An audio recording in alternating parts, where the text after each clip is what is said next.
Josh McDaniels is transforming his offense for the 2025 Pats. We'll tell you how with specific examples. That's where we start. This is Locked On Patriots.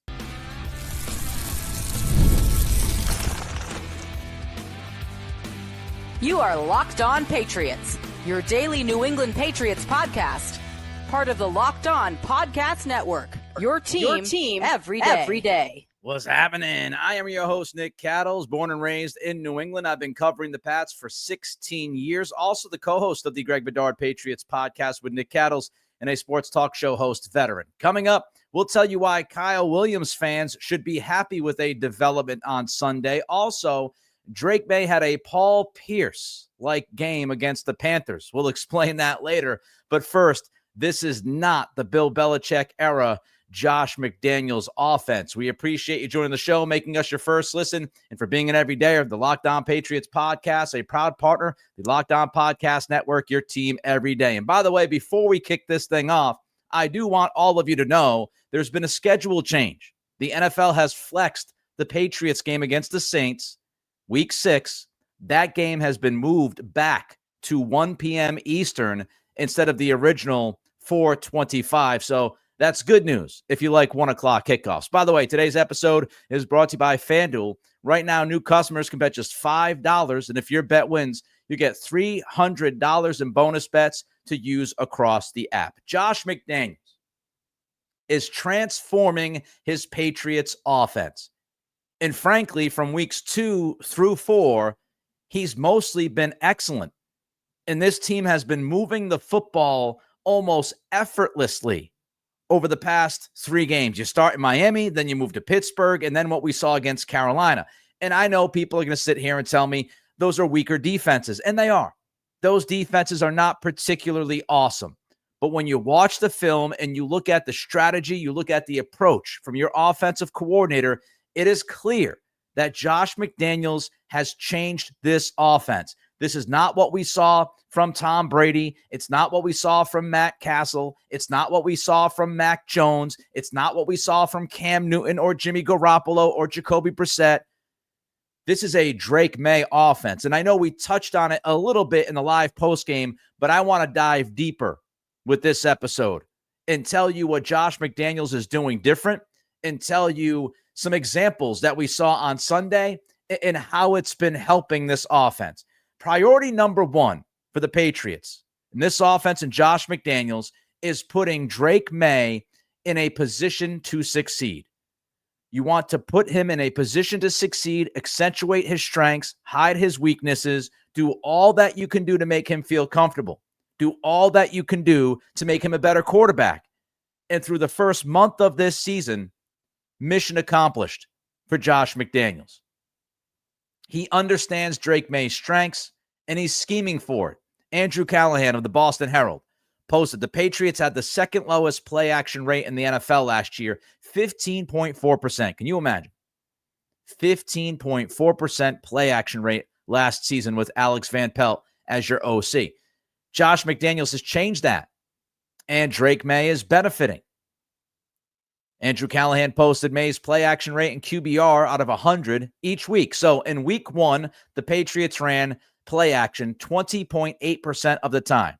Drake Maye's QBR was 41.5. In week 2, it went from 20.8 to 25.8 play action rate. And Drake Maye's QBR went from 41.5 to 74.6, a huge jump. In week 3, the play action rate went from 25.8 in week 2 against Miami to 29.8 against the Steelers. Now, Drake Maye's QBR dropped from 74.6 to 62.7, and I think you can tip a cap to Pittsburgh and the pressure they created in the blitzes that they sent. But still, QBR of 62.7 isn't terrible. And then this past week against Carolina, the play action rate jumped up to 38.1%. And if you're wondering what Drake Maye did, his QBR was 94.6. And I repeat, that's out of 100. 94.6 out of 100. Josh McDaniels is also utilizing Drake Maye's athleticism, his ability to throw on the run, his arm strength with all the bootleg action we see. Coming off the play action, you have the bootlegs. An example of this is moving the pocket with Drake Maye on that 31-yard touchdown pass to Hunter Henry. It's a perfect example of what we're talking about. Getting Maye out, extending the play, allowing him to throw on the run, makes a perfect pass between two defenders, and Henry does the rest along with Pop, which we'll get to a little bit later. Greg Bedard at Boston Sports Journal wrote, dating back to 2001, the Patriots' offensive success rate through 4 games is the 11th highest in 25 seasons and the best since 2020. Even better news, Bedard writes, the Patriots' successful pass play rate is 53.9%, the 5th best mark through 4 games in the past 25 years. Bedard writes, this 3-game stretch in terms of passing success rate is the best since 2020. Yeah, that's when Josh McDaniels ran the offense with Cam Newton. Can you imagine? Let's talk about explosivity. We know the Patriots don't have a ton of players on their offense that would be deemed explosive. Travion Henderson, even though he hasn't shown it in full just yet, he has explosivity. Antonio Gibson has some of that. Kyle Williams certainly has some of that. But it's not like the Patriots smash you over the head with explosiveness, which means if you want to create explosive plays, most of the time it's going to come from the scheme. Most of the time it's going to come from Josh McDaniels. And how do you create that? You create explosive plays through misdirection, manipulation, and motion, the 3 M's. Misdirection, manipulation, and motion. And that's what we're seeing from this Josh McDaniels offense. The misdirection and manipulation. Greg Bedard writes, of the Patriots' 18 dropbacks, only 9 were conventional. A lot of movement, a lot of deception. You want to talk about motion? Evan Lazar. He points out at Patriots.com that the Patriots used pre-snap motion on 60.4% of their plays. This is something we talked about after week 1. The Patriots did not use a ton of motion against the Raiders. They were towards the bottom of the league. That has changed week to week to week. And it's increased week to week to week. Pre-snap motion against the Panthers, 60.4% of their plays, setting up several explosives. And I'll give you some examples of this. The Patriots, their second drive after their 3-and-out to begin the game. You have a 1st and 10 play. Drake Maye in the shotgun. Play action. Little screen to Hooper. 24 yards. 2nd and 5. Later in that drive, under center, Drake Maye hands it to Antonio Gibson, who's lined up at wide receiver for a jet sweep, 21 yards. The very next play, 1st and 10, Drake Maye back under center. You just ran the jet sweep. So what does Josh McDaniels call? He calls a fake jet sweep.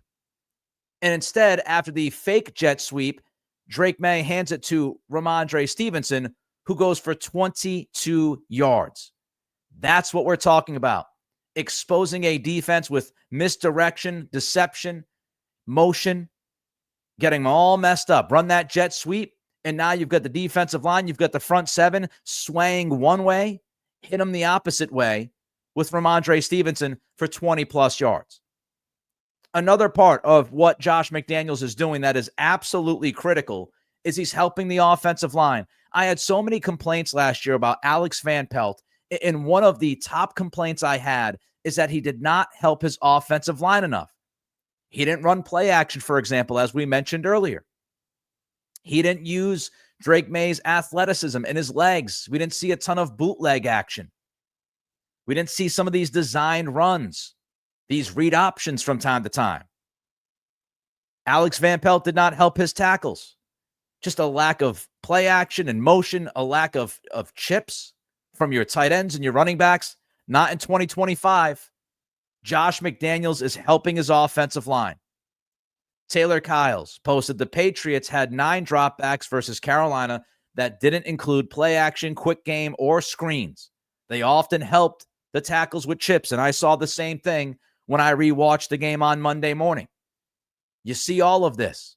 The motion, the misdirection.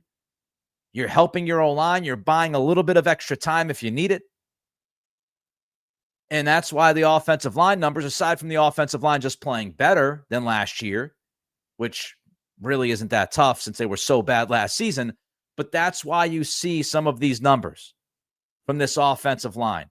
The pass protection. Some of it's the offensive line. Some of it is Drake Maye's ability.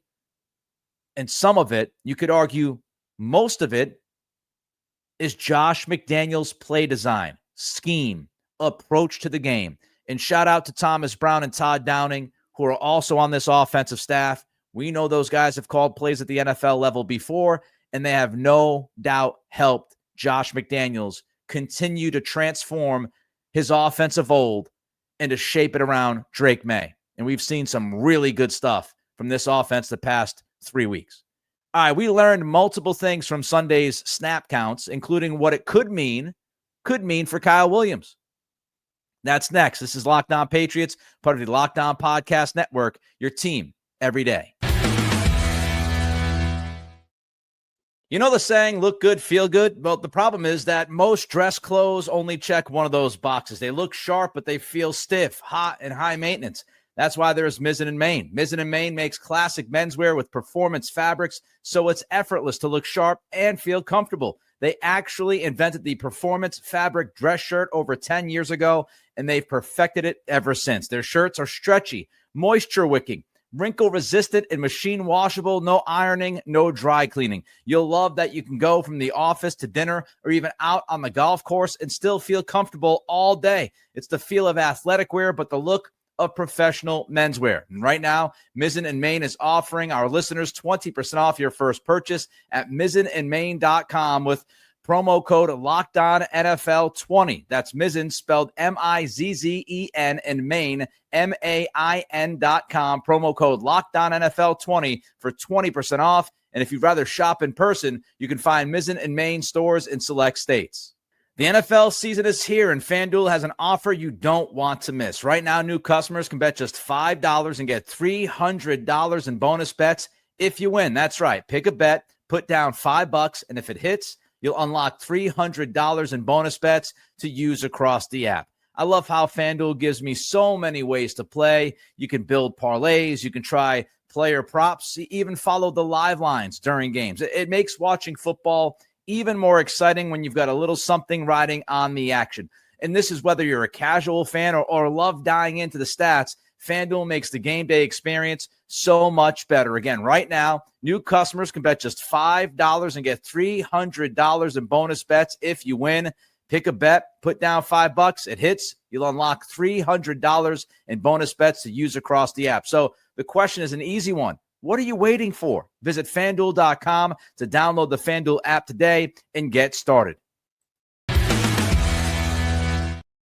Let's understand one thing here. The Patriots are obviously still building the program. Mike Vrabel is still building the program. And when you're trying to figure out what you have, snap counts are going to be fluid for a number of players. But what did we glean from Sunday's snap counts? Took a lot from it, actually. We have some good information for all of you. Let's start with wide receiver. Now, I said I would have had Efton Chisholm active. Chisholm was obviously inactive for Sunday, so no Efton Chisholm. And we also know Todd Downing, the aforementioned Todd Downing, did tell the media that Efton Chisholm is still trying to work out on playing some outside wide receiver for this team. So he's still trying to figure out how he best fits, and he's still learning the program, learning the offense, learning multiple positions within that offense. So Efton Chisholm inactive. But I will tell you, Pop Douglas, I had voiced that I wanted to see less of Pop Douglas because he's just not trustworthy. He doesn't have great chemistry with Drake Maye. He's made some mistakes in his route running that has cost this team early in this season, and we saw that. Pop Douglas played only 8 snaps on Sunday. That was a 16% snap rate. That is well down from week 3. If you were wondering, against the Pittsburgh Steelers, Pop Douglas played 29 snaps, 39% snap count rate. So, I mean, you look at it, 8 snaps down from 29, and snap count rate 39% down to 16%. That's a huge chunk of Pop Douglas's snaps lopped off. Now, some will say Stephon Diggs replaced Pop Douglas in the slot, and we saw more of Stephon Diggs in the slot against the Panthers. That's not true according to PFF, and Greg Bedard actually had the numbers. Diggs was in the slot on 41.9% of his snaps against Carolina. That's actually his lowest number since week 1 against the Raiders. Week 1, Stephon Diggs played 27.5% of his snaps in the slot. When you look at the Miami game, Stephon Diggs was at 48.4% against Miami, and he was at 56.4% against the Steelers. So, when you look at what Stephon Diggs was doing against the Panthers, he wasn't playing a ton in the slot. He played less than 42% in the slot. Now, as far as the overall snaps, we saw a little bit of a dip in overall snaps, but we also have to include the context here. The Patriots didn't have as many snaps because of the field position, because of the punt return touchdown. And of course, Stephon Diggs didn't really play the fourth quarter because this puppy was a blowout, and a lot of the starters enjoyed it from the sidelines the final 15 minutes. So overall snaps on Sunday, Stephon Diggs had 31 versus his 39 against the Steelers. But he actually, the percentage of the snaps, the snap rate, 63% of the offensive snaps, Stephon Diggs was out there for. You compare that to the Steelers game, which was 53%. And if you're wondering about Kyle Williams, let's get to him. I wanted to see Kyle Williams play more snaps. I wanted Efton Chisholm active, didn't happen. I wanted less Pop Douglas snaps, happened. And I wanted more Kyle Williams snaps. That also happened. Kyle Williams against the Steelers played 9 snaps. That was 12% of the offensive snap count. This past week against the Panthers, he played 14 snaps, and his snap count percentage went from 12% to 29%. And if you think that's because he tallied a bunch of snaps in garbage time, it wasn't. I rewatched the game on Monday morning. He only had 2 snaps in garbage time.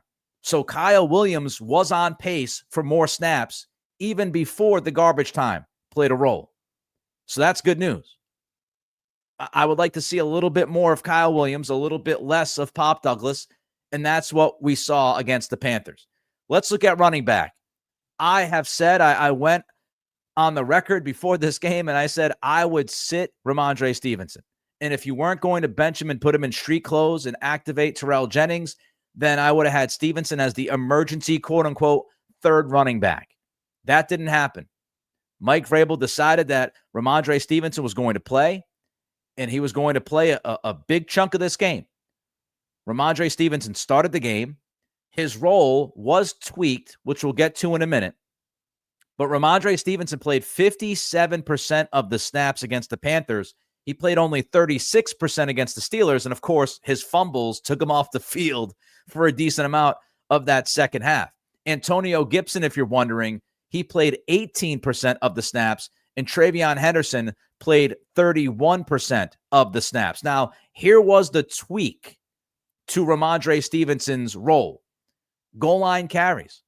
Ramondre Stevenson was not the goal line back every single time the Patriots got down in the low red zone. Antonio Gibson, Travion Henderson got almost all of the goal line carries, got almost all of the low red zone carries. So it feels like the Patriots said, we're going to start Ramondre Stevenson. He's still going to play 55, 60% of the snaps. However, higher leverage situations, when we get down to the goal line, when we get to the 5 or inside the 5, we're going to go with Antonio Gibson or Travion Henderson. And so there was a tweak to his role. Some other notes about the snap counts.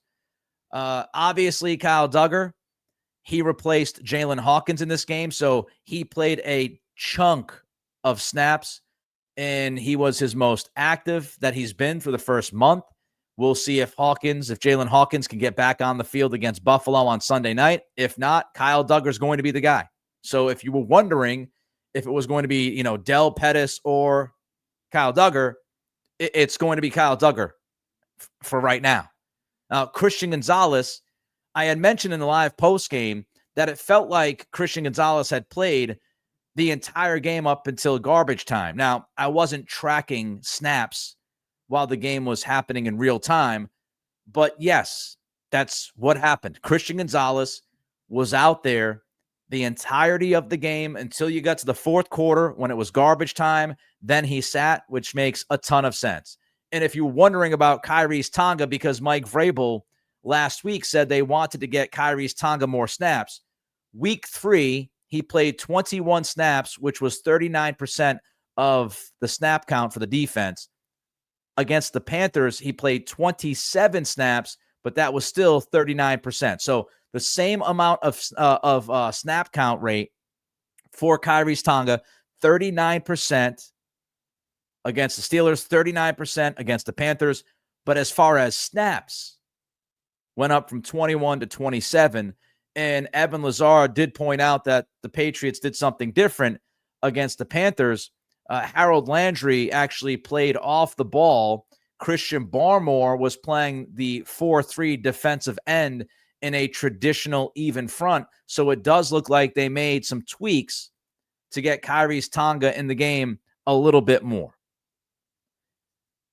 The rewatch, as I have mentioned, the rewatch of this game is finished, and I'll tell you, it was a much more pleasant rewatch experience than my rewatch experience of the Steelers game.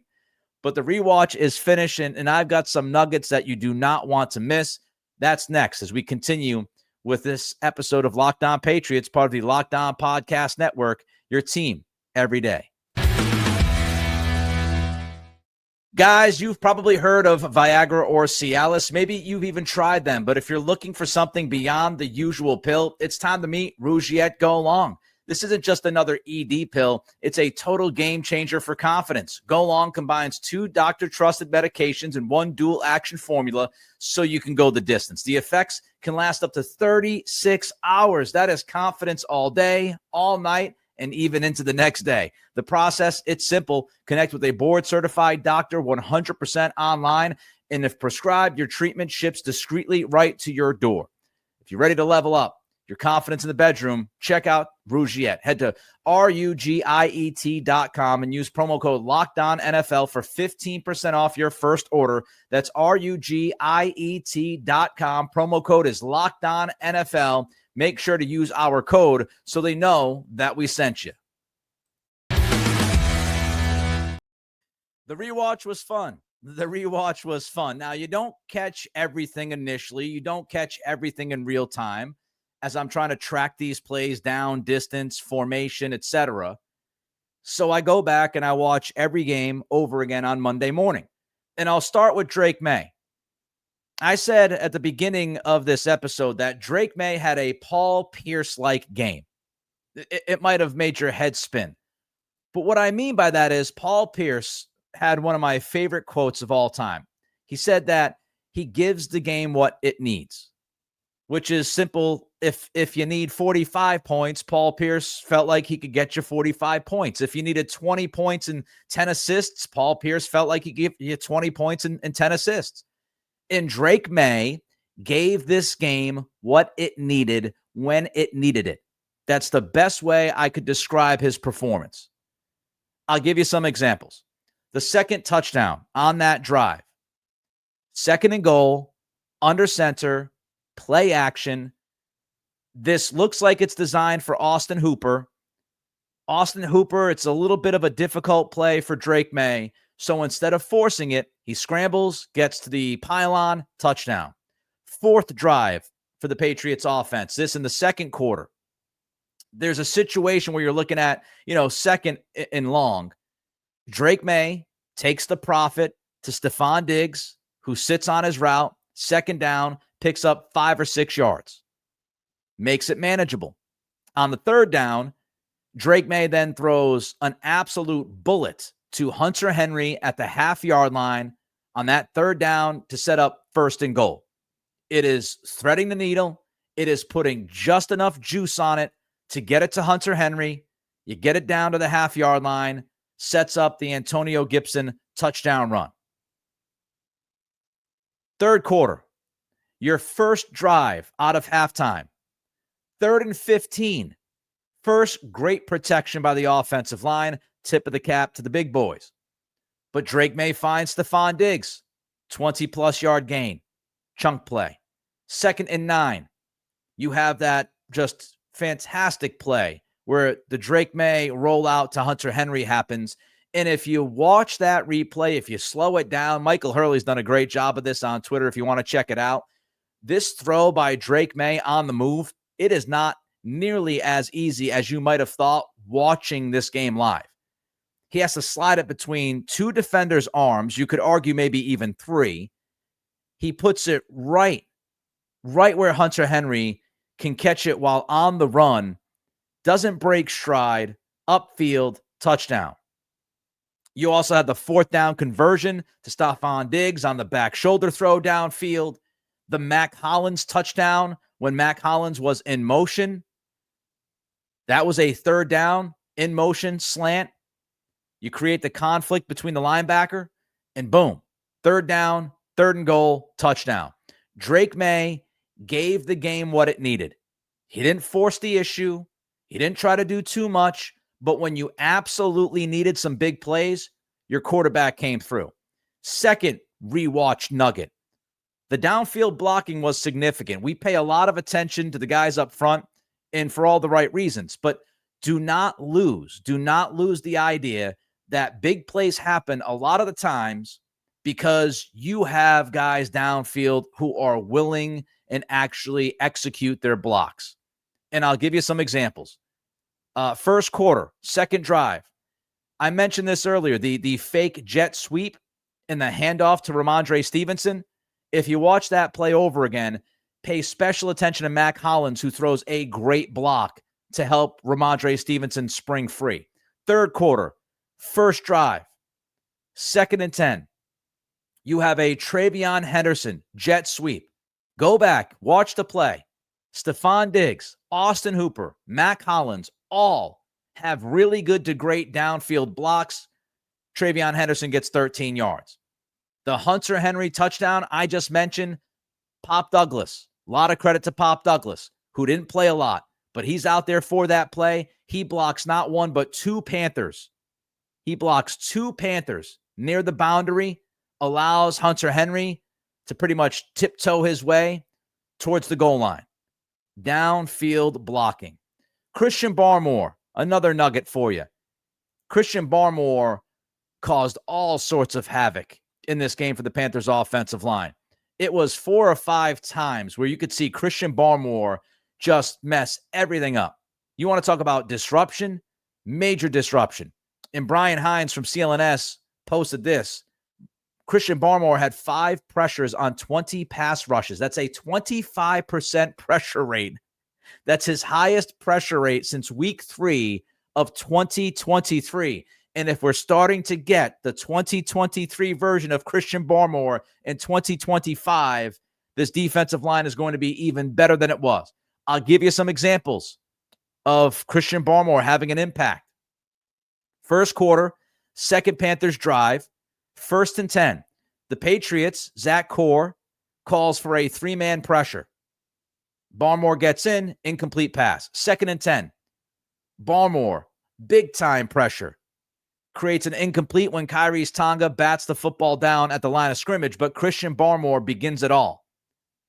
And then on 3rd and 10, you've got the handoff to Rico Dowdle. Kaylavon Chason does a good job on the edge. Patriots come up with a stop. And don't you know, after those couple of big plays from Christian Barmore, right after it, you get the Marcus Jones punt return for a touchdown, which, by the way, the Marcus Jones punt return, there were only 10 guys on the field for the Patriots, which makes that punt return even more ridiculous. The offensive line was great in pass protection. I'll give you some numbers. Evan Lazar, his initial look, I watched the game. I didn't see hardly any pressure. I might have counted 1 or 2 pressures. Evan Lazar says that his pressure rate was 14.3%. That's an unbelievable number for the Patriots offensive line, even considering Carolina's pass rush wasn't good coming into the game. Andrew Callahan, he charted 2 pressures. And I will point out, Ben Brown played well in this game, especially replacing Jared Wilson. He played well. Now, he got blown up on a run block at one point, There was one pass protection snap that he gave in a little bit, but Ben Brown overall was good for the Patriots. And I'll end this here. Travion Henderson. He might be getting closer. He didn't have a huge breakout game, but he was much more patient against the Panthers than he had been the first 3 weeks of the season. I had criticized him about running into piles, not giving his offensive linemen or receivers a chance to set up the blocks. He was better in that regard, and you could watch the touchdown run. Look at the patience from Travion Henderson with that touchdown run. He's slowing down a little bit, which is fantastic news. All right, that wraps up this edition of Locked On Patriots. Thank you for making us your first listen and for being an everydayer. Reach out to me on Twitter at Nick C Radio. Don't forget to throw a comment in on the YouTube channel. Hit that like button and subscribe. And for your second listen, get a double dose of Locked On NFL podcast with Tyler the Madman Rowland and Tony Wiggins. Find Locked On NFL on YouTube or wherever you listen to podcasts. Have a fantastic day, and we will see you tomorrow.